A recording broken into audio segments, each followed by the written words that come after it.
farm. It is from the neighbors that Ryle received the news that her daughter had suddenly been taken ill. Nilipata anazunguka anasema tuwi mama mimi nakufa. The main idea of that story came from the African Population and Health Research Center report. The main reason I went for that report is because when the report was released in August, many journalists reported on the numbers given, just the basic stuff.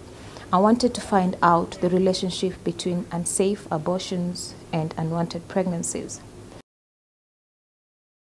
I got most of the data from the African Population and Health Research Center report, the Kenya Demographic Health Survey, that is 2008-2009, gave me most of the data on family planning, the unmet needs, and contraceptive use. Ministry of Health gave me numbers on the regions in Kenya and contraceptive prevalence, a little bit of it, and also post-abortion complications and how they're handled in Kenya. Guttmacher Institute gave me previous data on unsafe abortions and also from other regions in Africa and also East Africa. I had to sit down and look for a trend in all this data, look for the indicators they had. I sat down with the data journalism team at Internews, and as a group, we looked through each and every data set. The first thing we helped her to do is to ensure that the different data sets that she had found were comparable with each other. Like, you cannot compare data from different years, for example, that they were from the same years, that they were covering the same region. She had to compare them with each other to try and find correlations between the data. Like, for example, how does contraception use correlate to the number of unsafe abortions? There were some calculations I gave that were not correct. And the Data J team was able to look at all that data, look at the relationships, create the relationships, and realize that, no, this is wrong, this is right. And we had to go back to the drawing board as a group still, and then come up with new percentages and new correlations. Data from within Kenya, the regions, and even what she gathered from outside the country was showing that when women use contraception in high numbers, in high percentages rather, there's low abortion. The other intervention that came out strongly was that the abortion laws and guidelines can play a very big role in reducing the number of unsafe abortions. From the analysis, it showed that these regions had high rates of abortion, unsafe abortion, and at the same time, low rates of contraceptive use. So we settled on Western and Nyanza regions. After identifying the data sets I'm going to work with and grouping them according to how I would want to represent them, I started working with Michael Mosota and Agnes to come up with the graphics, what we thought would work for both TV and print. We analyzed together and saw which one can work for her story. And we agreed that pictorial charts would be the best way to illustrate most of it. And that is because pictorial charts is a simple way to illustrate data to people that are not that data savvy. For online, add interactive ones which I use the data wrapper so that it's easy for people to easily select any region and know the numbers that are for the indicators that we are working on. For other kinds of data like the South African data and the data showing the estimated number of deaths, we choose other kinds of charts.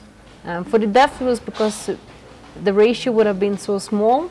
So for every one woman that would have died, you would have had so many thousands of women who didn't die. For the South African data, we thought that a line graph would show it better. Because we wanted to show the change of maternal death before and after the law in South Africa changed. In the numbers, if you miss out one number, it changes the story altogether. So it is good for any designer to be keen on the details, and especially numbers, and always to counter check with the journalists to ensure that it's actually the same number you're talking about. Wow. I think that was the hardest bit. One, because it is a very sensitive issue, I took a lot of days to get case studies, and at some point I was almost giving up and I felt like I'm not going to get these people. At times we would get people who would narrate to you what they did. At that moment we don't have the cameras. We're just there to listen to them and know how we are going to do this story. But when we come out to the cameras, they freak and they don't want to tell the story. For all the case studies that we talked to, there was something similar across the board. All of them were not using contraceptives at the time when they were procuring these unsafe abortions. So the story basically was that connection between unsafe abortion, unwanted pregnancies, and contraceptive use in Kenya. I've always seen graphics designers being in a hurry to do graphics without either reading the story or understanding what they're coming up with. This training has enabled me appreciate the role of a journalist or the role of a reporter or whoever comes up with the story. And understanding his idea enables me travel together to tell the story. 7 out of 10 women who had an unsafe abortion and developed complications. This whole experience gave me a different perception, which is the true perception about a data story. It's not just naming the figures and all that. Previously, I used to give numbers, give the figures in stories and all that, but they were not giving context to the story. There's a difference between putting a story into data and putting data into a story, or using data to tell a story. This story uses data to tell itself.